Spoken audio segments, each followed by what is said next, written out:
ya. Berarti ujian ketiga.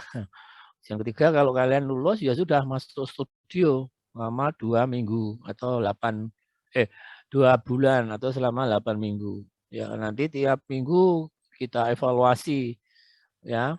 Tiap minggunya kita evaluasi. Jadi kalian nggak bisa enak-enakan gitu. Wes nanti satra aja saya kebut, nggak bisa gitu ya. Nggak bisa. Nanti karena tiap minggu nanti diadakan evaluasi. Ini anaki mahasiswa ini keset, oh mahasiswa ini kurang ini berarti targetnya berapa persen. Nah itu nanti ada penilaian dan itu diakumulasi nanti di ujian akhir di semester 8 itu jadi pertimbangan untuk kelulusan juga. Itu ya. Ini normal ya, yang hijau ini normal. Garis-garis hijau 1 semester 6 PA-nya lulus semester 7. Ya ini tepat waktu. Nah, sekarang bagaimana kalau kalau PA6-nya ini nggak lulus di semester ini, gitu ya. Nah, kalau yang biasa, yang mata kuliah biasa, PA5, PA4, PA yang di bawah itu, kalian kalau mau ngulang kan harus nunggu 1 tahun, ya. Nah ini, jadi kalau di sini nggak lulus di semester 6 ini, kalian harus ngulangnya nanti di semester 8, ya. Ini yang normatifnya begitu. Ya, kalau nggak lulus ini, jadi ngulangnya setahun di semester 8. Jadi PA-nya ditempuh tidak lulus di semester 6, PA6-nya ditempuh di semester 8. Ya, semester 8 misalnya lulus, berarti perateannya dikerjakan di semester 9. Ya. Kalau misalnya ini perateannya nggak lulus, nanti langsung bisa di semester 10 bisa nggak masalah karena pra-TA dan TA itu kan dibuka tiap semester. Tapi kalau PA ya ini kalau normal itu seperti ini. Jadi pra-TA-mu di semester 9, kemudian tugas akhirmu di semester 10. Berarti kalau pakai jalur yang ini tidak lulus di semester 6 itu kalian mundurnya 7, 8, 9, 10. Ya, wisudanya mestinya di semester 9 teman-temanmu yang sekarang ini nanti yang lancar itu semester 9 sudah bisa wisuda. Kalian di semester 11 ya, mundurnya 1 tahun. Itu. Ya karena ini tadi kalau yang PA yang lainnya itu seperti ini. Semester 6 nggak lulus berarti ngulangnya semester 8 karena nggak ada semester 7. Tapi ini enggak, kita punya program katakanlah program percepatan begitu. Kalau kalian nggak lulus PA6 di semester ini gitu ya. Nah, ini namanya yang jalur normal. Nah, kalau kalian diizinkan untuk mengambil PA6 di semester berikutnya. Ini ya.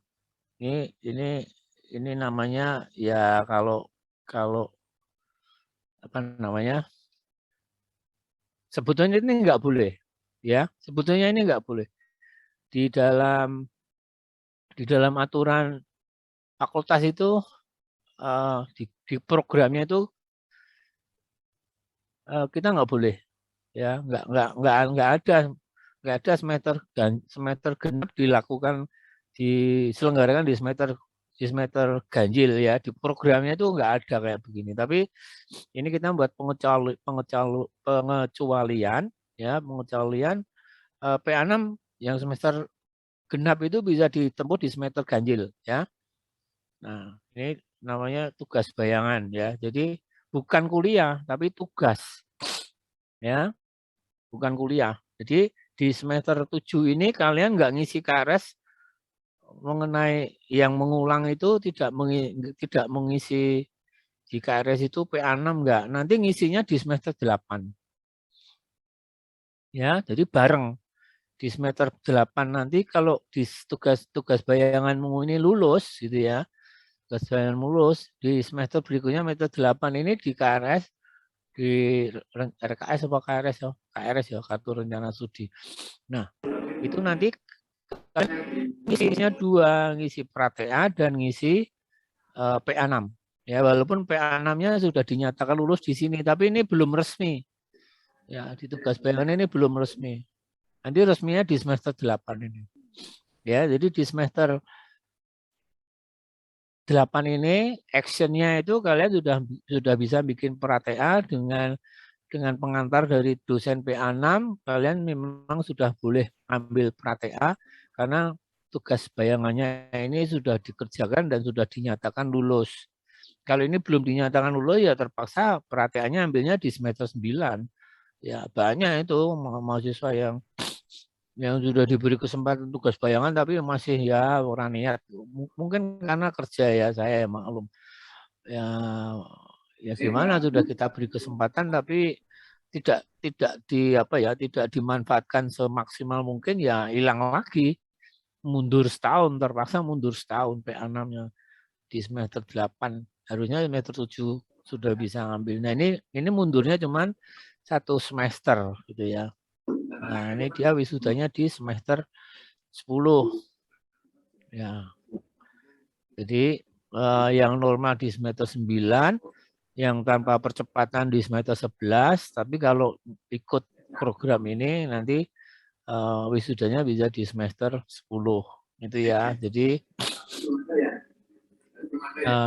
tapi mudah-mudahan nggak ada yang ambil yang percepatan ini, mudah-mudahan semua di akhir semester ini bisa lulus semua. Jadi saya juga nyaman di semester 7 saya sudah nggak mikir ada mahasiswa meneruskan tugas semester genap gitu ya. Itu repot itu ya. Bukan repot jadi beban saya ya, katakanlah yang lainnya sudah nggak mikir semester 6, saya masih mikirkan semester 6, mahasiswa semester 6 itu. Oke. Ya, ini jadi penjelasannya seperti itu di PA6 ini ya. Jadi oke. Nah, sekarang itu sudah jelas ya, nggak ada yang ditanyakan ya. Nanti kalau ada yang tidak jelas ditanyakan lagi ke saya. Baik. Oke, jadi arsitektur bentang lebar. Bangunan bentang lebar merupakan bangunan yang memungkinkan penggunaan ruang bebas kolom yang selebar dan sepanjang mungkin, gitu ya. Artinya bentang lebar itu yang lebar itu konstruksi atapnya, gitu ya. Jadi apa namanya? Jadi misalnya kita membuat ini misalnya kita membuat gor gitu ya. Kan nggak mungkin di tengah-tengah gor itu ada gelanggang gedung olahraga itu di tengah-tengah ada kolomnya gitu ya. Kemudian kita bikin hanggar pesawat gitu ya. Pesawat itu paling tidak itu ya 40 bentangan itu bisa sampai 50-60 meter bentang sayapnya itu. Nah, nggak mungkin ada kolom di tengahnya ya. Misalnya begitu. Saya pernah waktu mahasiswa dulu KKL di Jakarta itu pas ada pembangunan apa namanya bandara Soekarno-Hatta gitu ya. Nah pas di sana itu pas lagi ada pemasangan atap hanggar pesawat itu bentangnya sampai 200 meter kalau nggak salah itu. Itu banget itu soal lapangan sepak bola mungkin sudah lupa ya.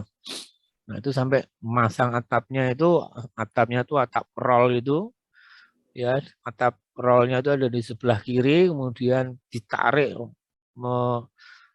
di atas atap itu, di atas konstruksi kuda-kudanya itu sampai ke sisi yang berikutnya gitu. Jalan terus maju, terus potong maju gitu ya. Jadi saya pernah lihat gitu ya, menarik gitu. Oke, kemudian bangunan bentang lebar secara umum terdiri dari satu bentang lebar sederhana dan bentang lebar kompleks gitu ya. Jadi bentang lebar sederhana itu cuman ya langsung pada bangunan berdasarkan teori dada dan tidak dilakukan modifikasi. Jadi misalnya ya kubah atau lengkung gitu ya. Ya, nah sedangkan bentang lebar kompleks merupakan bentuk bentang lebar yang melakukan modifikasi dari bentuk dasar, bahkan kadang dilakukan penggabungan terhadap beberapa sistem struktur bentang lebar. Jadi sudah kompleks kalau yang ini perpaduan dari beberapa bentuk gitu ya. Kita dulu pernah tahun berapa ya? Saya masih mahasiswa kok. Saya diajak oleh senior saya, Mas Imam Sudibyo almarhum. Itu membuat studi karena dia dapat ditugasi Budin Soeharto itu ya. Itu membuat keong mas gitu ya. Mas tahu ya keong mas yang di TMI itu. Nah, itu kita dengan beberapa teman, ada beberapa kelompok begitu, diminta untuk membuat studi bentuk gitu ya. Jadi ada yang bikin parabola, saya paranoid gitu ya. Jadi perpaduan antara parabola dan konoida gitu. Ada yang lamela, ada yang, karena bentangnya harus bentang lebar gitu ya. Nah, itu diajukan ke Budin, tapi ternyata Budin idenya itu loh, kita punya bentuk keong, bisa nggak bentuk keong itu dijadikan gedung IMAX gitu ya, IMAX itu movie 3 dimensi ya, 3 dimensi ya itu. Nah, jadi sempat terlibat awal-awal mengenai bentuk IMAX yang ada di Taman Mini Indonesia itu, tapi ternyata ya pemprakarsanya minta, dia sudah menentukan bentuknya kayak keong mas gitu. Ya, karena beliaunya dari studi-studi bentuk-bentuk yang kita tawarkan itu, idenya keluar kayak cangkang gitu, terus dikembangkan gitu. Akhirnya ketemulah bentuk keong mas itu. Ya, dulu waktu kemudian saya di Untak tahun berapa, saya sempat 80 berapa, saya sempat ngantar mahasiswa KKL di sana.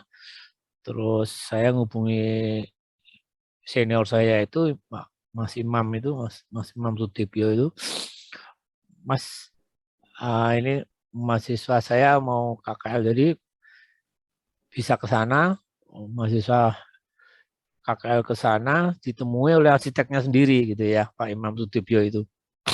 Jadi dia bisa menjelaskan konsep-konsepnya seperti itu. Dulu KKL yang dulu ya, mungkin angkatan ketiga atau keempat gitu ya.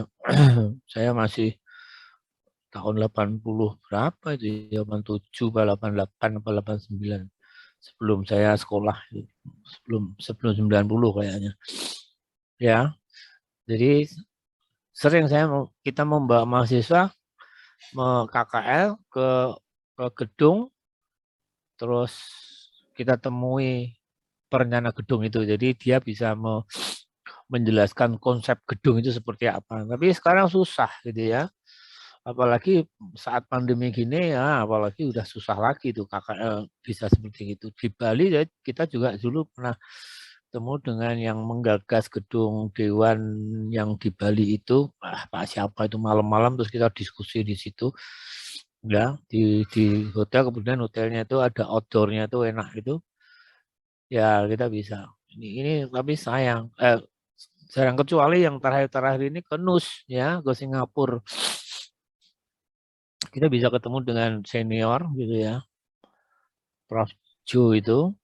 Nah, mungkin Malika udah kenal itu.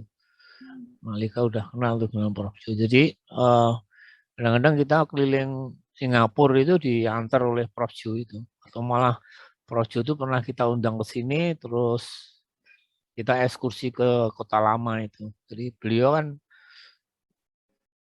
apa namanya, arsitek tapi penekanannya pada heritage gitu ya. Jadi mahasiswa mendapatkan langsung dari ahlinya gitu ya. Harusnya begitu, tapi ini sekarang agak susah. Terus kemarin waktu kita ke Bandung itu di apa itu galerinya siapa itu lupa saya, seniman itu. Kemudian ketemu dengan putranya Pak ini siapa? Lupa saya. Ketemu dengan arsiteknya di Bandung itu. Sutejo kok Jiwa Sutejo. Lupa saya. Ketemu tuh. Jadi itu masih keluarga Untak gitu. Ya, karena bapaknya dulu pendiri Untak gitu ya. Jadi rumahnya di Erlangga situ. Ya. Baik, jadi ada yang lebar sederhana, ada yang bentang lebar yang kompleks gitu. Ya, jadi ini mestinya ilustrasi gambar ini kan nggak mungkin kita bikin akuatik yang seperti ini, bentang selebar ini, kemudian di tengah-tengahnya ada kolom karena untuk menyangga atap, ya nggak mungkin, berarti atapnya yang harus bentangnya lebar, artinya lebih anu lagi, ya. Baik. Jadi ini beberapa ilustrasi seperti ini yang kita Indonesia lagi itu di Jakarta International Stadium itu, ya itu luar biasa, itu dari A sampai Z itu arsitek atau profesional Indonesia itu, ya. Bentang, bayangin aja lapangan sepak bola diatapi, kemudian di tengahnya itu ada lubang, kalau hujan dia bisa ditutup, ya bisa nutup, jadi nggak kehujanan. Nah, itu luar biasa itu, ya, luar biasa. Guna dan fungsi bangunan bentang lebar dipergunakan untuk kegiatan-kegiatan yang membutuhkan ruang bebas kolom, ya, yang kebutuhan ruang bebas kolom yang cukup besar, ya, seperti untuk kegiatan olahraga berupa gedung atau stadion, gedung pertunjukan berupa gedung pertunjukan, auditorium, dan kegiatan pameran atau gedung exhibition. Ya, eksibisi juga begitu. Eksibisi kalau di tengah-tengahnya banyak kolom kan susah, kita mau menempatkan sesuatu yang agak lebar gitu, dan itu juga mengganggu pandangan juga, ya. Saya pernah di Undip itu ada gedung baru, ya baru karena saat saya mahasiswa di sana belum ada pasca sarjana itu. Ya saya kaget itu waktu wisudanya Bu Eko Nursanti kalau nggak salah itu di satu gedung, ya ruang kayak ruang seminar gitu, ya. Itu di tengah-tengah ruang itu ada kolom, jadi saya, loh, iki Undip ya no arsiteknya kok ya kok kecelakaan kok ya.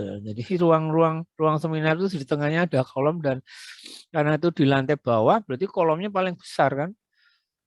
Di lantai bawah apa lantai dua kalau nggak salah, ya. Jadi masih di bawah gitu loh, nggak lantai atas. Kalau lantai atas mungkin kolom-kolomnya bisa dihilangkan, ya. Jadi ini kecelakaan desain ini mesti ini. Jadi mestinya tidak dipakai untuk ruang seminar, terus ya sudah dipakai untuk ruang seminar gitu. Terus apa namanya, lantainya juga ngetrap seperti lantai seminar kita. Kalau kalian pernah ke ruang seminar kita yang di bawah itu di Fakultas Teknik itu, ya kita sudah bikin lebih bagus itu, ya. Jadi lebih panjang. Kemudian lantainya juga ngetrap gitu. Jadi yang di bawah itu langsung bisa melihat ke depan tanpa ditutupi oleh di depannya gitu, ya.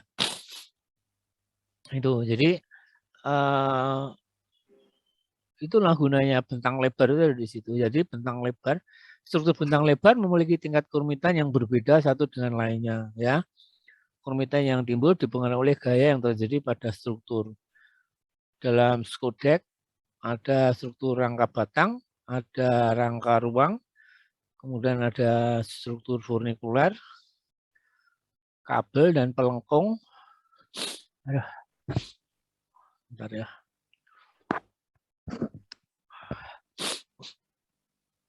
Nah ini. Jadi bentang lebar itu nanti ada struktur rangka batang dan rangka ruang. Ini biasa. Struktur rangka batang itu biasanya dengan besi-besi siku gitu, ya. Siku atau besi pi, ya. Dan furnikuler, kabel, dan pelengkung. Struktur plan dan grid. Grid ini nanti saya akan menekankan pada grid itu seperti apa toh gitu, ya. Mestinya kalian waktu PA6 apalagi PA4 apalagi PA5 itu mestinya nggak masalah dengan grid gitu, ya. Dengan grid. Tapi karena ini juga ada mahasiswa yang RPL, jadi kalau RPL itu baru tahun kemarin, berarti kira-kira kalian baru ikut semester PA5 gitu, ya. PA5, PA4 yang yang multi bangunan jamak itu. Ya, nanti kita agak kita dalami tentang grid. Masalahnya dari pengalaman selama ini saya nggak menyalahkan PA5 maupun PA4, tapi banyak bukan ada beberapa mahasiswa yang nggak tahu mengenai grid, ya. Grid itu apa itu nggak tahu gitu ya. Nantilah kita bahas nanti. Supaya nanti di dalam tugas akhir tuh kalian lebih pede, lebih mengenal kalau kalian mau bikin bangunan-bangunan high-rise, bangunan-bangunan tentang lebar gitu, kalian sudah nggak masalah dengan pengetahuan grid dan apa namanya modul gitu ya. Jadi nggak masalah. Baik itu jadi nanti ada struktur membran meliputi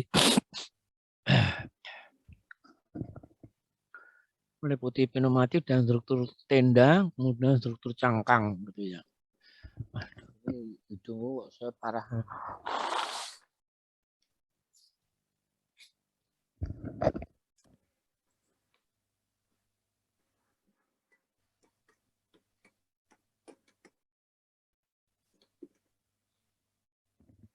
Oke.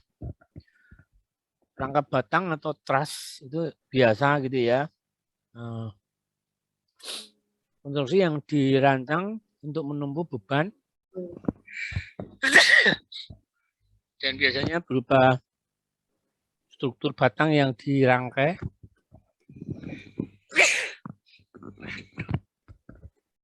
Jadi kalau dalam struktur batang ini gaya yang bekerja itu hanya gaya tekan dan gaya tarik. Jadi ada karena dia ada beban, dia ketekan,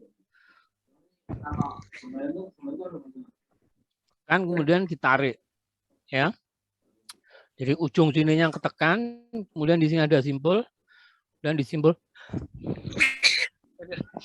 tekanan itu kemudian dibagi menjadi tarik ke kanan kiri ke. Jadi biasanya di dalam rangka batang ini gaya yang bekerja adalah gaya 2 dimensi. Ya, jadi 2 dimensi itu ini ada gaya, kemudian dia hanya dibagi ke kanan dan ke kiri gitu ya, 2 dimensi ke kanan ke kiri. Nanti beda dengan sama bapaknya. siapa ya ini ya? Madiana tolong di-mute. Madiana tolong di-mute ya, mic-nya ya, supaya tidak mengganggu yang lain. Siva Madiana. Enggak dengar ya? Suara saya enggak kedengaran? Hilang. Siva Madiana, di-mute. Dengar, Pak. Ya, itu mic-nya dimatiin dulu. Coba tadi itu. Baik. Jadi kalau rangka batang itu gayanya bekerja secara 2 dimensi ya. Jadi kalau ini model ini ya, model rangka gitu. Ada tekanan atap, beban atap itu berarti batang di bawah itu mendapat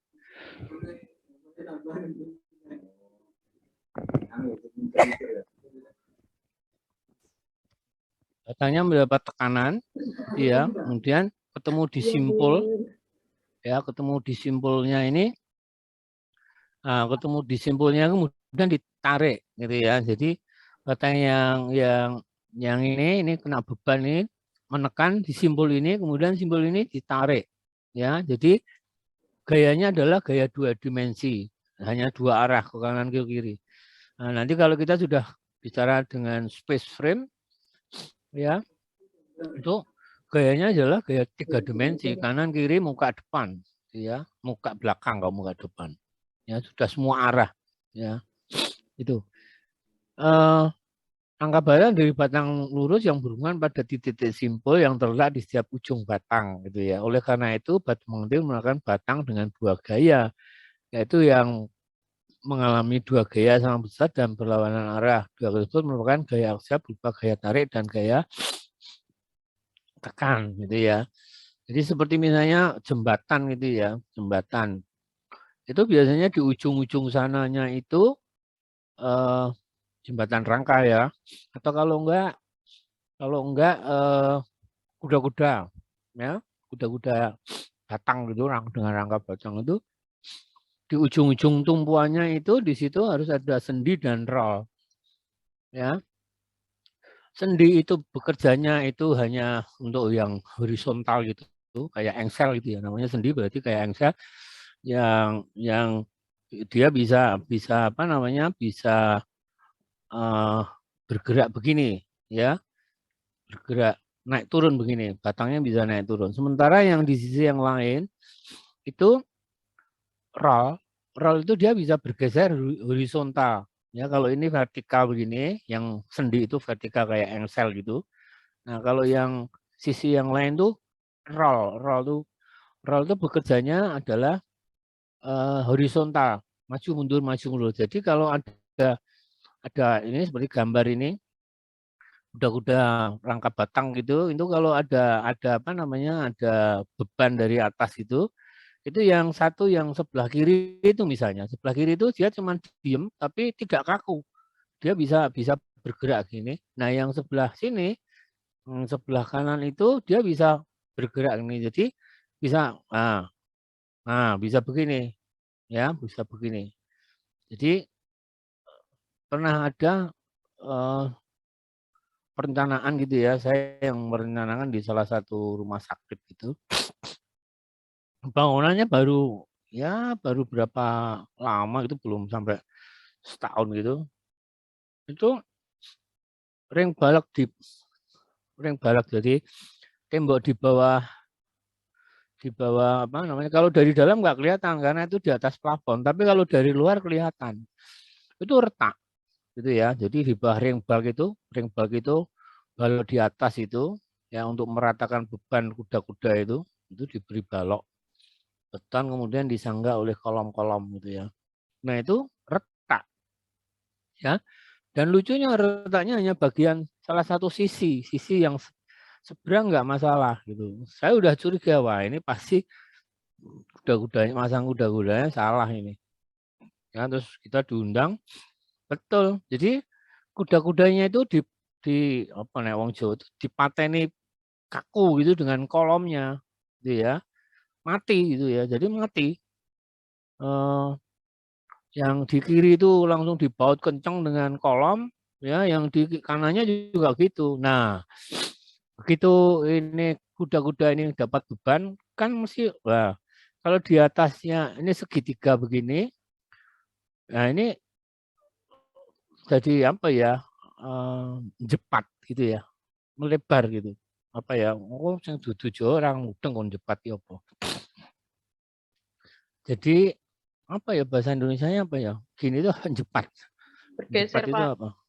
Bergeser ya gitu ya. Ya. Bergeser makanya nendang kolomnya itu. Jadi kolomnya jadi yang bagian atasnya ini jadi melebar, ya. Ya, karena ini lepas itu dia jadi melebar. Gitu. Wah, ketahuan. Nah, harusnya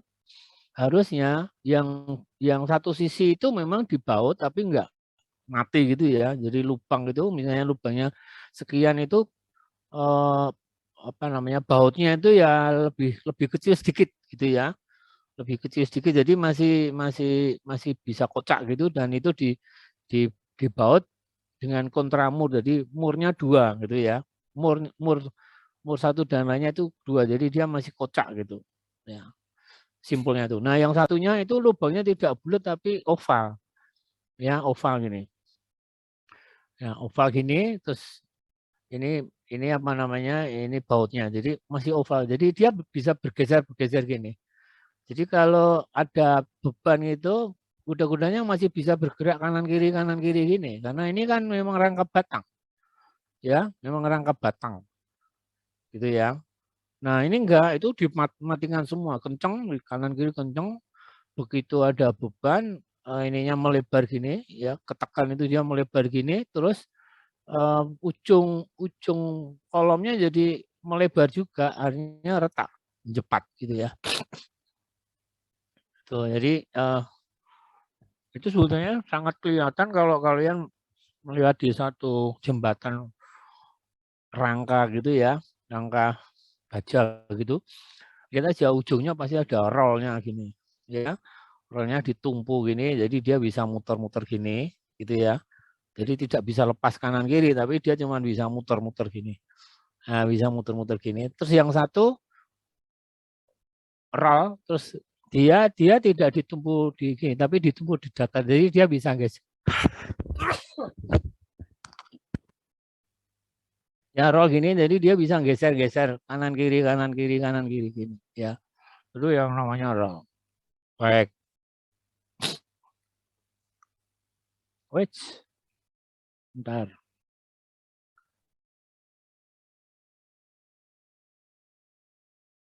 Stop share.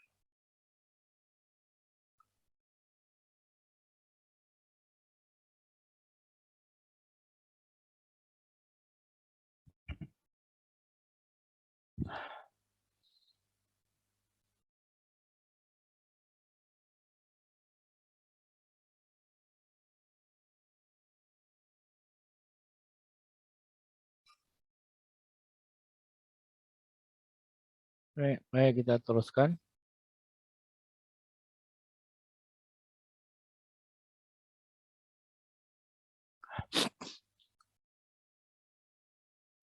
Kemudian yang kedua adalah struktur kabel atau furnikuler. Jadi ini prinsipnya seperti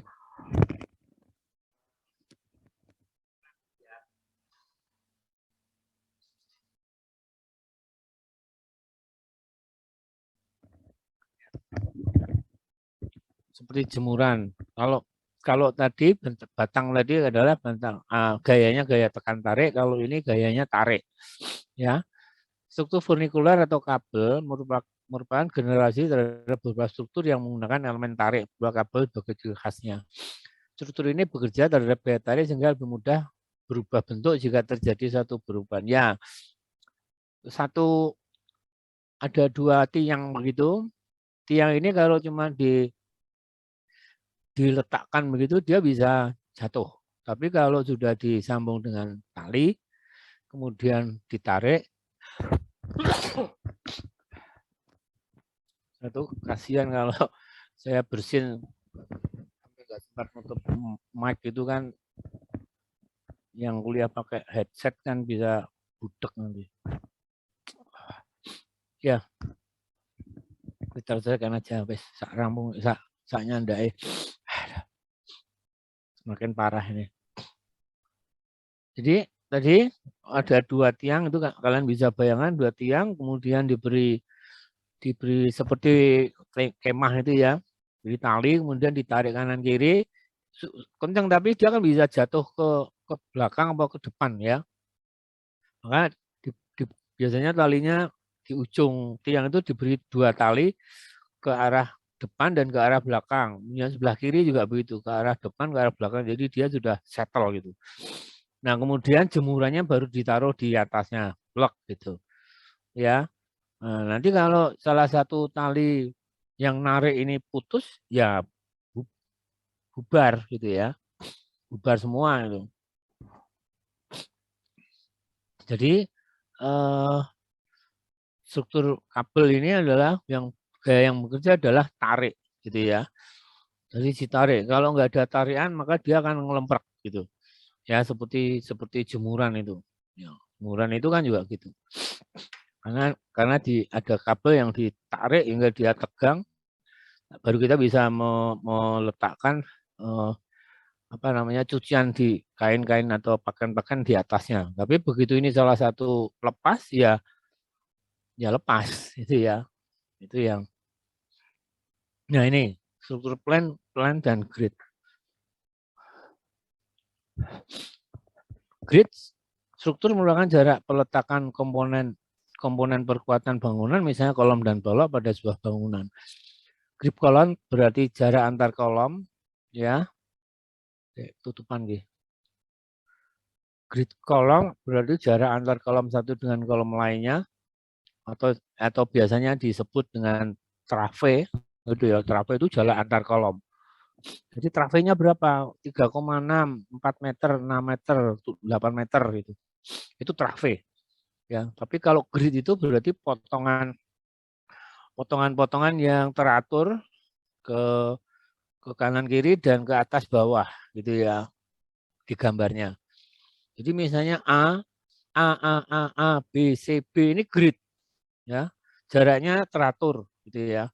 Kalau kita masih ingat teori arsitektur awal-awal itu kan ada yang namanya ritme ya. Ritme. Mungkin misalnya A-nya ini 4 gitu ya. A-nya 4. Jadi ini jaraknya 4, 4, 4, 4, 4. Supaya tidak monoton biasanya 4, 4, 4, terus 6 gitu ya. 4, 4, 4, 6. Jadi iramanya 3 kali 4, 6, 3 kali 4, 6. Nah, yang di 6 itu kita meletakkan sesuatu. Ya, apakah itu intern, apakah itu sesuatu yang menarik supaya iramanya teratur gitu. Satu itu. Kemudian yang ke bawahnya BCB itu juga beda kan, B dan C beda. Dan yang ini B itu biasanya beda dengan yang A atau biasanya juga sama. Jadi kalau A-nya 6 mungkin B-nya juga 6. Nah, C itu memang direncanakan untuk misalnya untuk koridornya gitu ya. Jadi kita menentukan gridnya itu kita lihat aja, kita melihat di program ruangnya gitu ya. Di program ruangnya misalnya ruangnya kelipatan 6 gitu ya. Ya sudah kita bikin gridnya 6. Ya, mungkin ada 6 kali 3, 6 kali 4, enggak masalah. Nanti bisa kita atur nanti dalam kita membuat denah.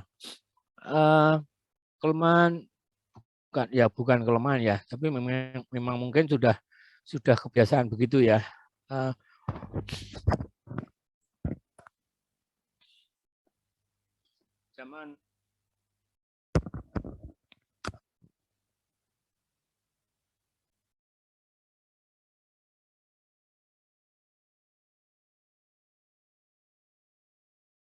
Zaman dulu, zaman saya itu belum ada komputer.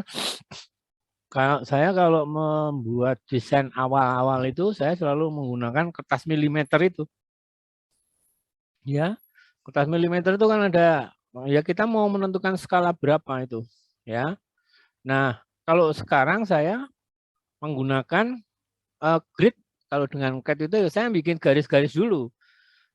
Jaraknya berapa, misalnya jarak kolom itu mau kita buat 4 meter gitu ya. Apalagi kita mau buat bangunan-bangunan yang bentang lebar, yang high rise gitu ya, yang kan nggak bisa kolomnya seenaknya gitu ya.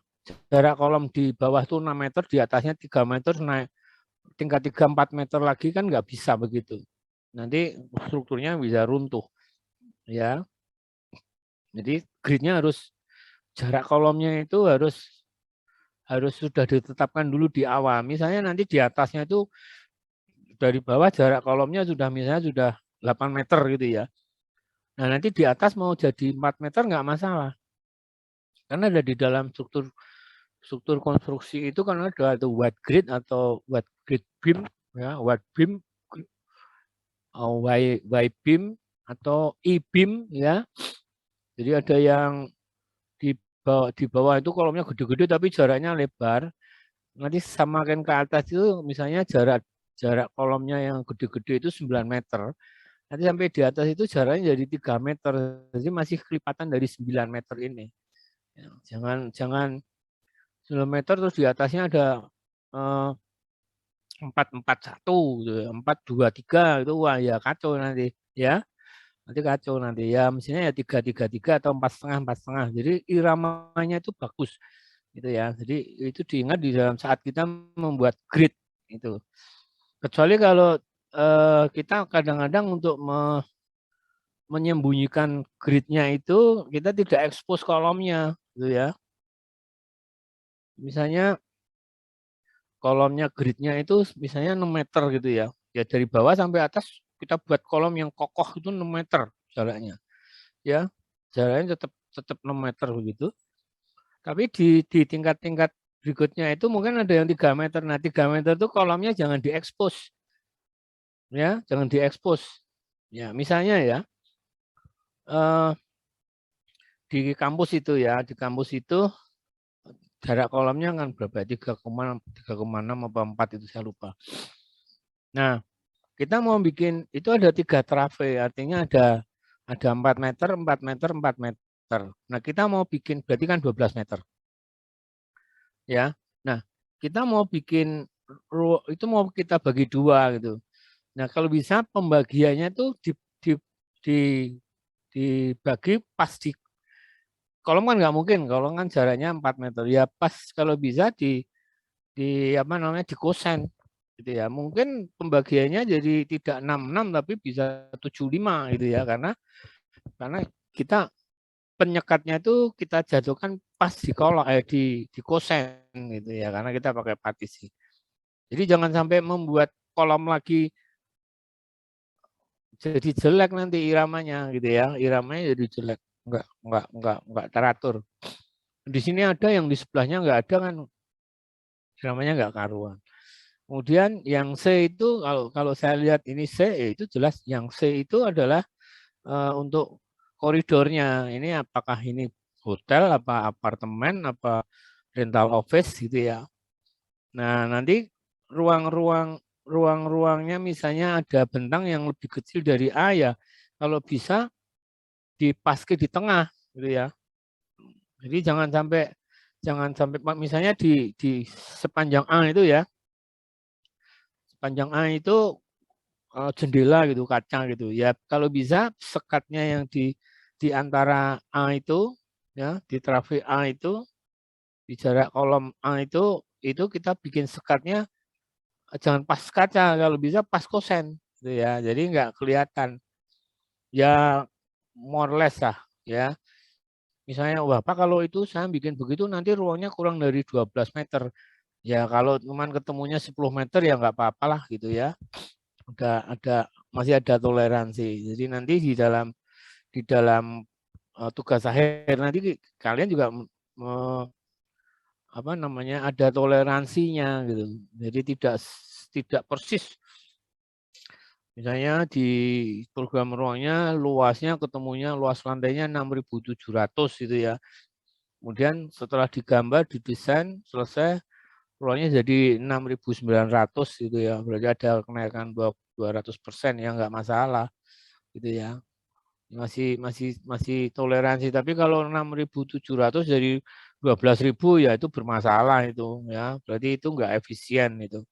Kalau masih sekitar ya maksimal 10% gitu. Kalau 6.700 ya 670 gitu masih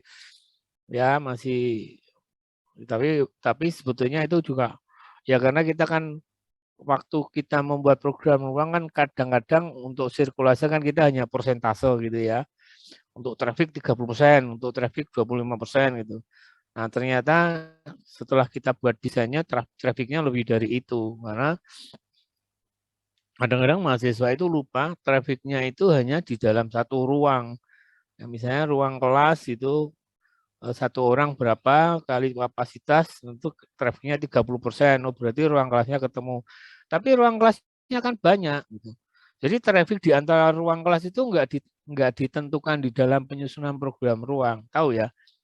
Jadi ada kelas yang sudah dihitung sirkulasinya, traffic flow-nya 30% gitu ya. Itu ruang kelas 1, ruang kelas 2 juga gitu. Jadi masing-masing ruang kelas ini sudah dihitung trafficnya. Tapi ruang kelas ini kan nanti di dalam desain kan digabung. Bahkan harus ada sirkulasi antar ruang kelas. Dari ruang kelas 1 ke ruang kelas 2, mosok langsung disambungkan. Biasanya juga ada sirkulasi nanti.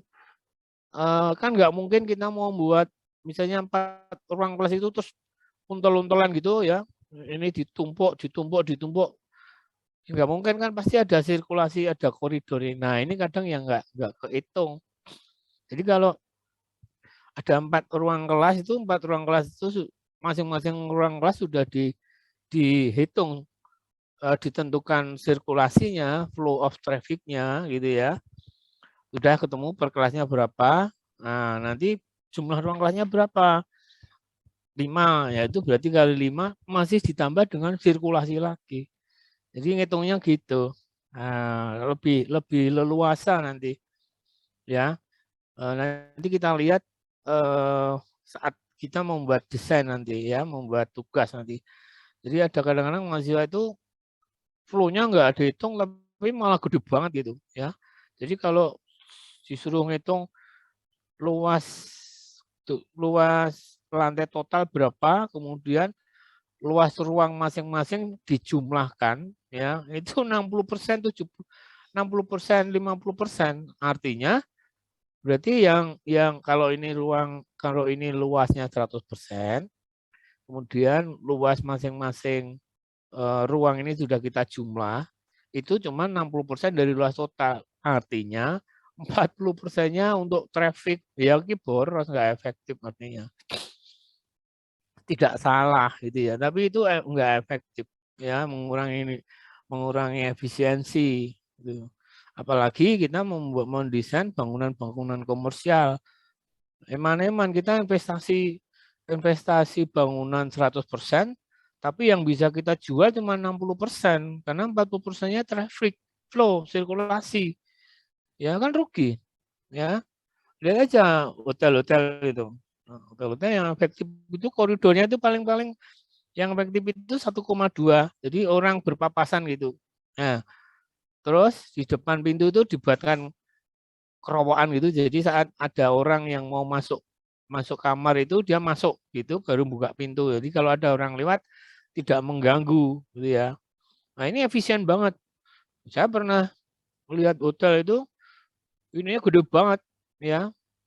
Koridornya depan kok gede banget. Terus saya tanya ke pengelolanya itu, riwayatnya, oh ternyata memang hotel itu tidak didesain dari awal untuk hotel. Jadi dulunya dia mall, ya. Terus kemudian disekat-sekat ada kamar itu yang nggak punya jendelanya palsu gitu ya, jendelanya palsu, ya. Ada yang begitu. Jadi memang tidak didesain dari awal untuk hotel. Jadi itu dulu apa, ya. Banyak yang seperti itu. Jadi grid itu penting. Jadi kalian harus tentukan grid awal, apalagi ini sudah ke bentang lebar ya. Nah, itu jarak kolomnya itu ditentukan dulu. Karena nanti kalau bentang lebar, terutama space frame dan sebagainya itu, gayanya adalah gaya ke semua arah. Jadi apa namanya? Kalau kalau kalau rangkap batang itu kan cuman gaya tekan dan tarik gitu ya, kanan kiri gitu, dari atas bawah gitu ya, atas bawah kanan kiri. Nah nanti kalau sudah space frame gitu ya, namanya aja space gitu ya, keruangan. Jadi gayanya sudah gaya keruangan, sudah 3 dimensi. Baik. Oh, macet. Oke. Struktur membran dan tenda. Struktur membran adalah struktur yang menggunakan material membran yang memikul beban dengan mengalami tegangan tarik. Ya. Struktur tenda adalah struktur membran yang bekerja dengan memberikan gaya eksternal yang menarik beban. Ya, ini hampir sama dengan tadi, dengan furnikuler tadi, tapi ini lebih kompleks karena ini 3 dimensi. Ya. Tapi prinsipnya sama, prinsipnya adalah tarik ya, karena ini membran itu kan apa ya, fleksibel atau plastis gitu ya, lemes ya, supaya dia tegang itu ditarik ya, supaya dia bisa berfungsi sebagai atap ya memang harus ditarik. Itu kebalikan dari konstruksi pre-stress gitu ya. Nah seperti kalau tadi struktur membran tenda atau maupun yang tadi furnikuler itu tarik semua, maunya ditarik. Tapi kalau konstruksi pre-stress ya, kalau kalian mau mendapati ada konstruksi beton pre-stress gitu ya, atau prategang, itu kebalikannya ya. Memang itu misalnya seperti begini. Di meja ini itu ada katakanlah 6 buku. Bukunya tuh tebel-tebel lumayan. Itu mau saya pindah ke almari. Saya masukkan ke almari. Kalau saya ngambilnya satu persatu, satu itu kan lama. Nah, terus gimana? Ya sudah, 6 ini kita susun, terus kita tekan gini kan. Kita tekan, terus kita pindahkan. Lihat, bisa kan itu?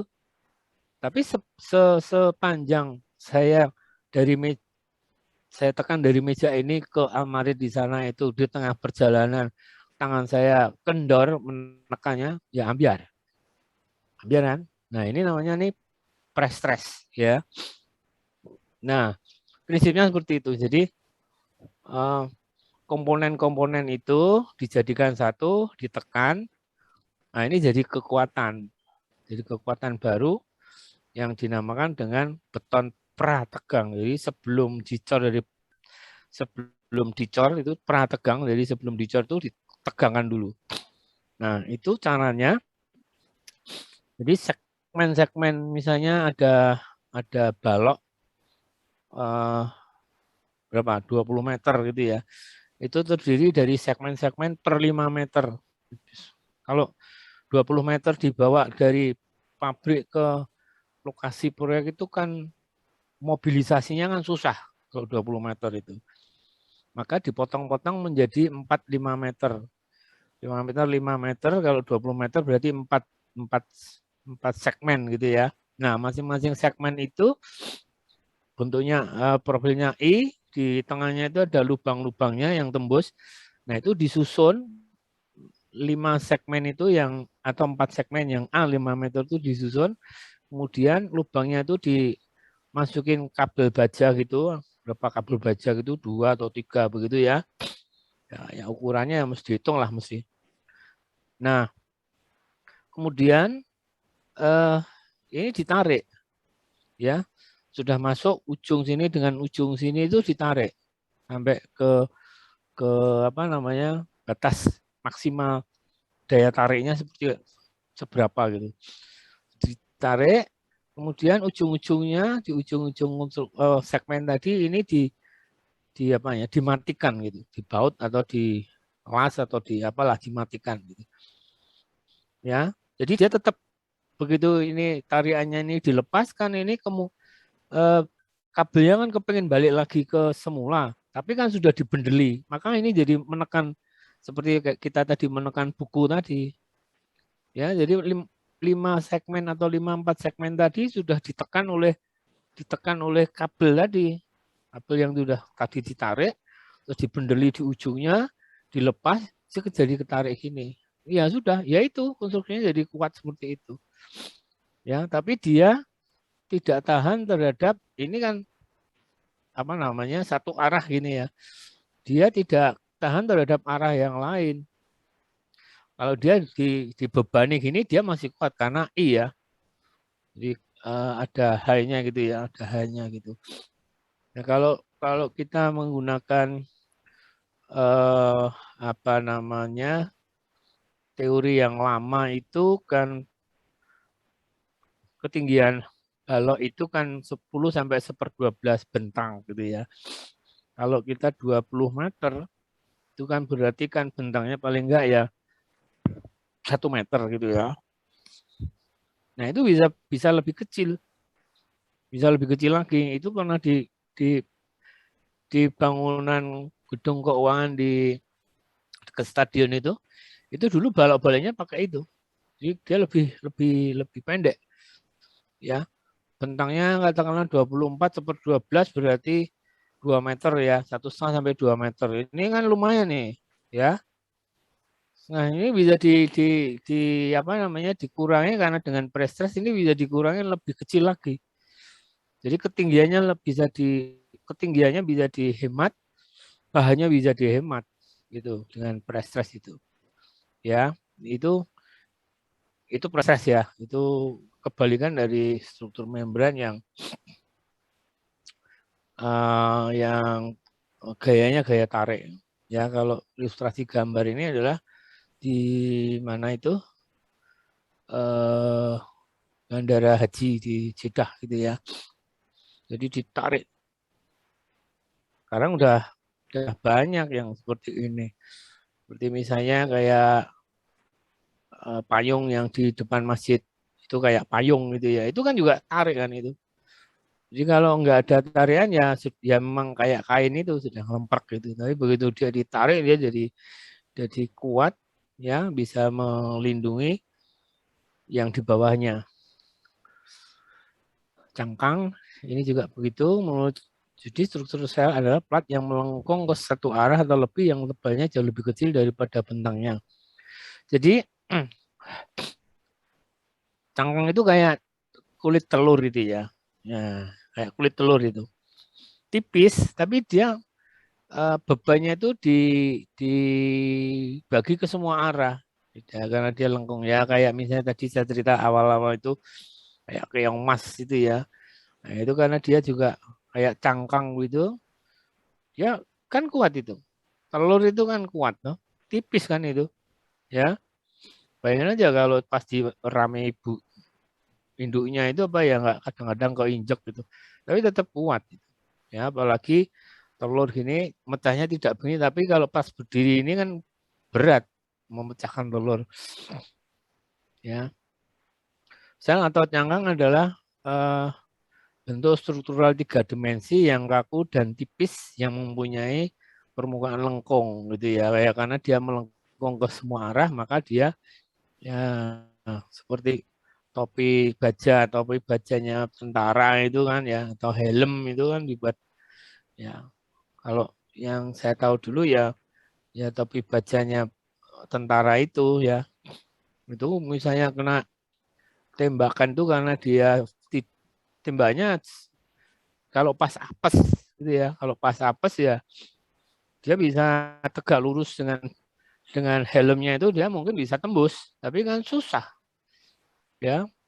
Jadi kan prinsip prinsip fisika cahaya sudut keluar sama dengan sudut datang gitu ya. Nah, jadi kalau dia tembakannya itu pas 90 derajat ya dia langsung mungkin tembus atau mungkin mantulnya ya 90 derajat begitu. Ya, ya lengkung kan lebih lebih kuat karena gayanya itu disalurkan ke semua arah gitu ya. Itu. Nah, ini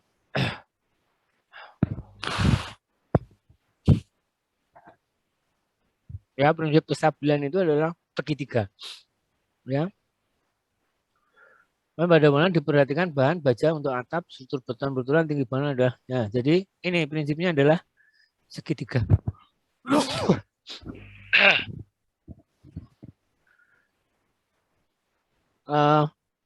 Jadi ini mana nih? Bidang segi 4 ini supaya lebih kaku maka dia diberi kabel ini, sedante ini, ya. Jadi akhirnya bidang segi 4 ini dibagi menjadi 4 bidang segitiga. Maka dia akan lebih kaku. Nah, nanti prinsip dari spray frame ini adalah semua bidang dibuat segitiga, gitu ya. Karena segitiga ini adalah bentuk yang rigid, ya, bentuk yang rigid, yang kaku. Itu mungkin itu sementara yang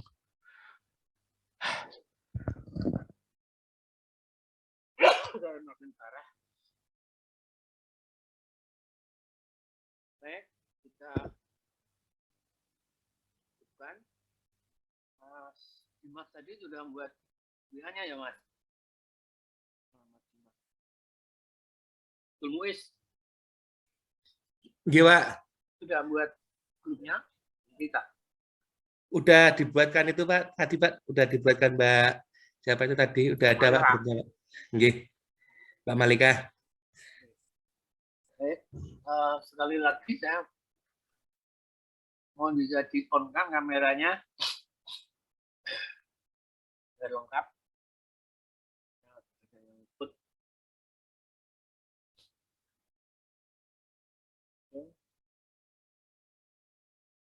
Mana tadi kameranya trouble.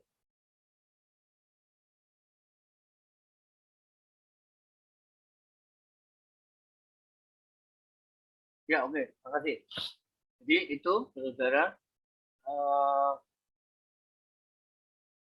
Besok ada lagi berapa ya? Nanti kita bagi tugasnya ya. Semua sudah apa namanya? Sudah yang PA itu berurutan ya, Mas, Mbak. Jadi kalau ambil PA2 itu PA1-nya lulus, PA3, PA2-nya lulus. Jadi namanya dengan requisite prereq gitu ya. Jadi ada persyaratan. PA6, PA5 diambil karena PA4-nya lulus. PA6 diambil karena PA5-nya lulus. Nanti kalau PA5 diambil, PA4-nya belum lulus, berarti PA5-nya bisa digugurkan nanti. Harus lulus sebelum PA sebelumnya itu. Kalau struktur konstruksi itu mungkin bukan PA tapi sudah pernah mengikuti gitu ya, prereq. Bukan requisites tapi prereq. Jadi belum lulus tapi sudah pernah mengikuti itu struktur konstruksi. Tapi kalau PA enggak, kalau PA ya PA6 itu harus PA4. Suaranya jauh. Halo? Maaf Pak, suaranya jauh. Ya, yang ini mic-nya ke atas. Ya, jadi prereq ya. PA4 lulus bisa ambil PA5, PA5 lulus bisa PA6. Makanya tadi ada program supaya kalian bisa tidak terlalu lama tertunda 1 tahun.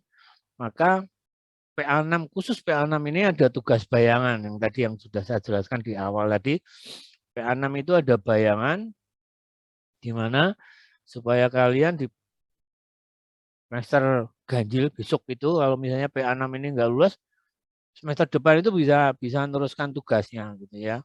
Walaupun tidak diambil di KRS tapi bisa diteruskan dengan mode semester bayangan.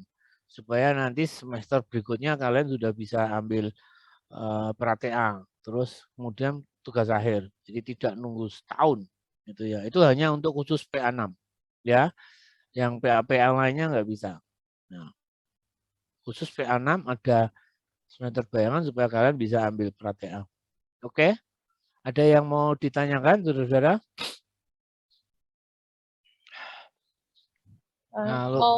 Mau tanya Pak, untuk pembagian tugasnya itu per orang akan dapat struktur, misal struktur tarik atau bentang lebar, atau gimana Pak? Besok aja. Enggak kok, itu judulnya sama. Jadi di arsitek itu kan dari dulu kan begitu. Ya, mahasiswa yang ngambil 20 gitu ya, diberi satu judul, sudah merencanakan misalnya sekolahan STM gitu ya, yang mengerjakan 20 mahasiswa, itu pasti kan ada 20 desain yang berbeda gitu. Ya. Jadi judulnya satu. Nah, nanti untuk mencari lokasinya bisa kelompok gitu ya. Dan karena ini masih pandemi gini, kalian boleh survei dengan browsing. Ya, untuk nyari lokasi itu kalian bisa browsing. Ya, besok kita jelaskan di perkuliahan besok aja. Supaya cepat kalian bisa segera besok saya keluarkan tugas, minggu depannya sudah bisa mengerjakan tugas ya. Punya waktu cukup untuk asistensi dan sebagainya. Karena saya tahu tugasnya kan tidak hanya PA6, kalian ada ARKOD, ada TRD dan sebagainya. Oke, ada lagi yang mau disampaikan? Untuk pembagian dosennya itu gimana? Oh, enggak. Nanti aja. Nanti pembagian dosennya Pak Lukman. Ya, ada lagi? Pak Lukman mau tanya Pak, boleh nggak kami minta izin untuk record perkuliahan ini? Oh iya, nanti selalu saya beri kok.